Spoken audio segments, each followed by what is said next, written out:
Holy Toledo, ladies and gentlemen, we got a little bit of windy weather going on here today. Preservation Thursday. Preservation Thursday. How is everybody today? Let's see if we can maybe get a little, got a little lighting going on here today, huh? Yeah, there we go. How's that? How's that? How's that? We'll work with that today.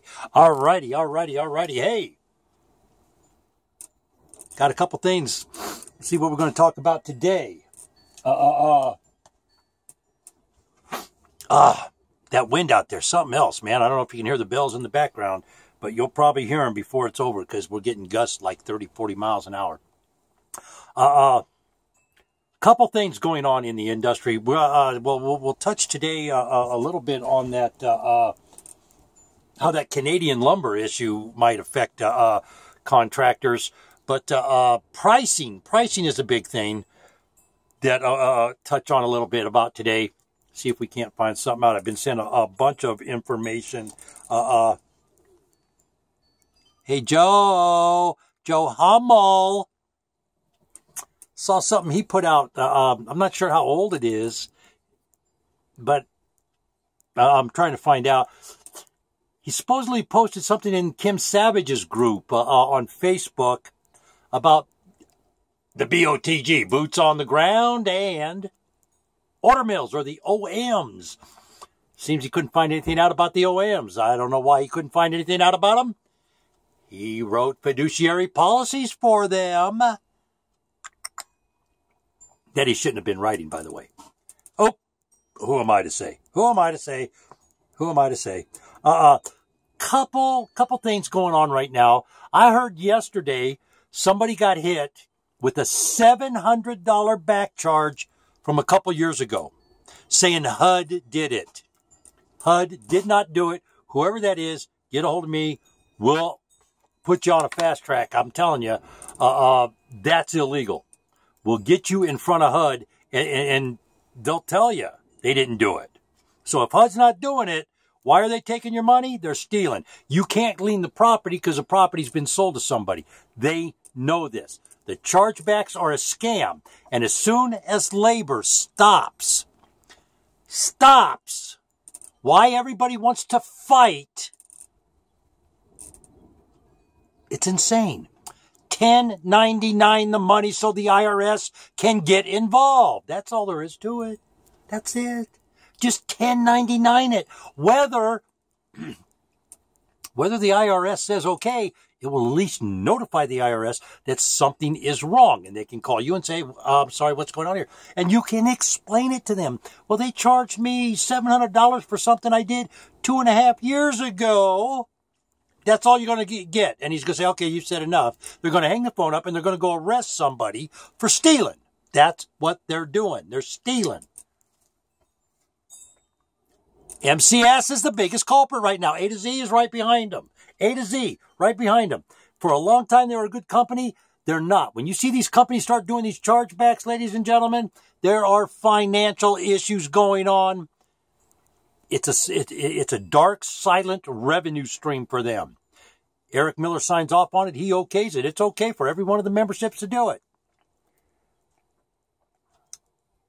You come mess with my money, tell me it's something from 2 years ago, see how fast you end up in the court. And remember this, ladies and gentlemen, that $700 back charge, subject matter jurisdiction. Where did the job get done? Not the office that's taking your money. Subject matter jurisdiction, where the job got done. And in the property preservation industry, there is absolutely, because you're providing services. Once a service has been approved and paid, they can't go back 2-3 years like they're doing. You gotta get them to stop, folks. You gotta get them to stop.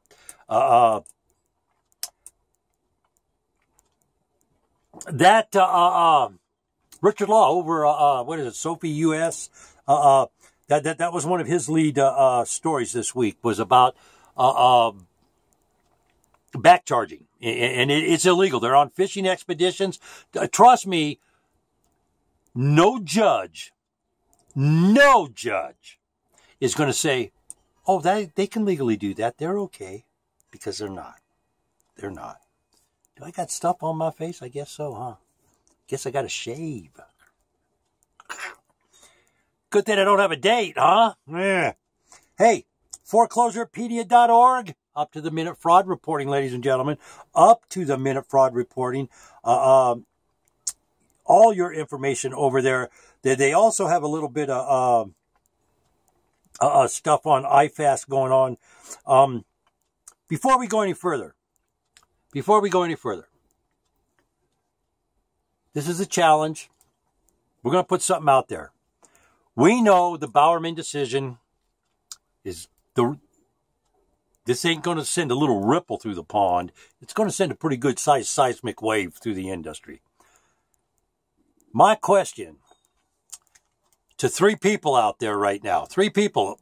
Eric Miller, the Executive Director of National Association of Mortgage Field Services. Mr. Brian Mingham, National Real Estate Services, I believe it is, NRES. And the new kids on the block, International Association Field Service Technicians. Chairman of that organization, Tony Newman. I'm going to put your names down in the thing when I do this deal here, but here's my question. It's the same question to all three of you concerning the Bowerman decision.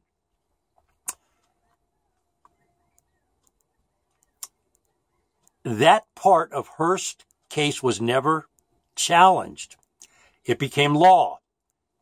Hearst, the decision in Bowerman was reinforced by Hearst v. Booschak. This is the second member of the National Association of Mortgage Field Services to fall to the employee independent contractor, and it's just a matter of time until every single one in the industry does. Mr. Miller, Mr. Mingham, and Mr. Newman, we all know that. That writing is on the wall. There can be no dispute. So, my question to all three of you, understanding that it's law, how are all three of you gentlemen going to assist your organizations in transitioning the industry? That's my question to all three of you. How will your organization transition the industry so everybody is in compliance? If there's a compliance issue, boots on the ground got to be compliant with this, and this. So do the people supplying them the workload. Everybody has to be in compliance. So my question to Mr. Miller, Mr. Mingham, and Mr. Newman, has your organization even begun conversations? Because if you haven't, you need to. And how are you going to transition the industry into... I'm sure there's a lot of people out there that have a lot of thoughts on that. That's my first question. Once a week, ladies and gentlemen, we'll ask all three of those gentlemen a question. You got a question? Let's put it to them. Let's get it out there. Let's put it on the forum. Let's see what we can do. I think myself, I firmly believe that it's going to be kind of a win-lose situation. Some people are going to win. Some people are going to lose on that court decision. The big losers are going to be the ones that are having to pony up the money for the fines. The big winners are going to be those who figure out right now, this minute, how to get in front of it. How to get in front of it. Now, for many, many years, I have always said you need to bring this work back home. I've been saying it since 2010 when I found out a mortgage in Silver Springs, Nevada was being held by somebody in the Netherlands. Huh? How come a foreign bank owns property here? I don't get it. Wonderful financial. I'm not a financial wizard. I just know if you put money in my pocket, the pocket will get fat and sooner or later I have to go spend it.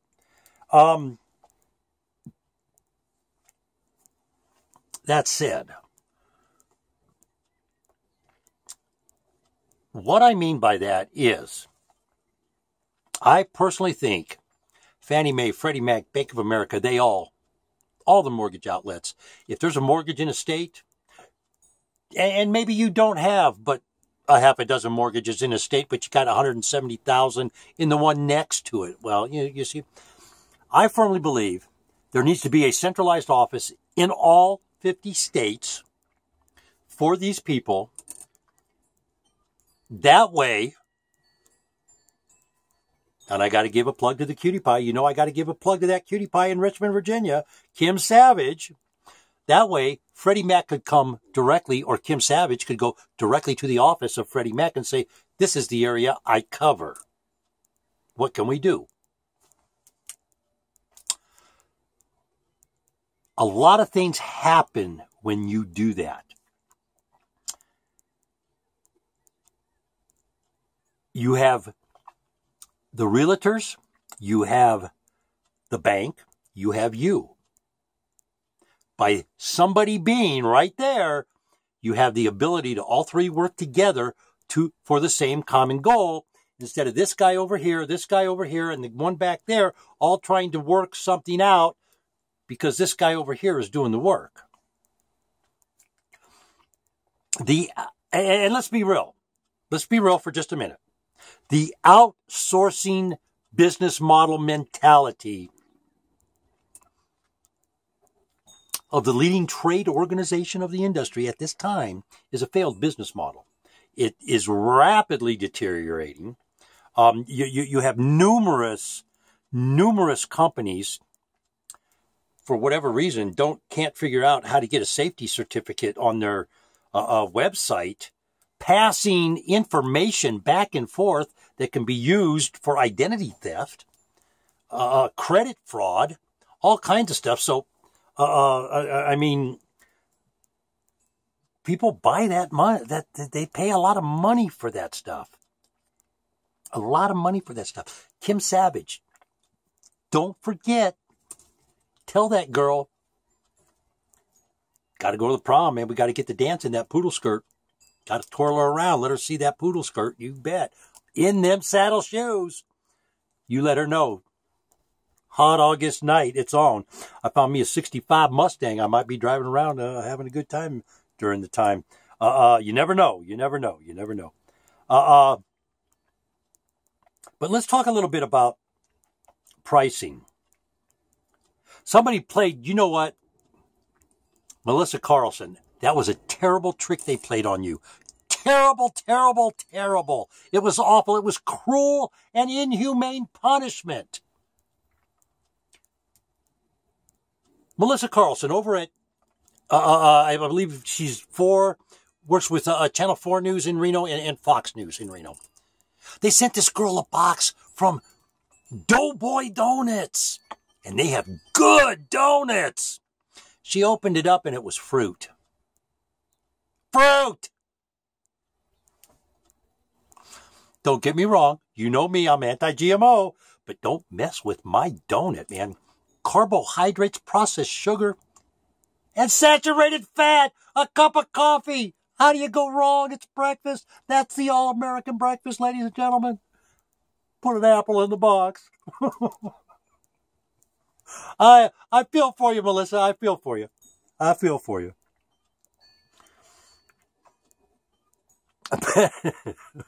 That was mean. That was mean. But in defense of the person who did that to Melissa, they sent it on the last day of Good Humor Month or something like that. So, yeah. But pricing in the industry, it's kind of weird, you know. You have all this stuff, and then you have all these allowables, and then you have all this, and then you have all that. And then you have all these companies telling you what you're going to get paid and what you're going to do. Hello? That just screams employee right there. And then they have bidding go on for the contracts.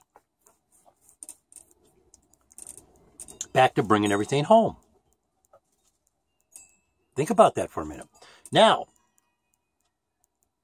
here's another solid, bona fide reason. Bring it on home. Let the people bill. Look, any business, retail market, standard operating procedure in the retail market. It's called a keystone and a half. Whatever product you get that you're putting on the shelf, if it's a hot dog item, you might go what they call a half a keystone. Or if you paid $1 for it, you sell it for $1.50.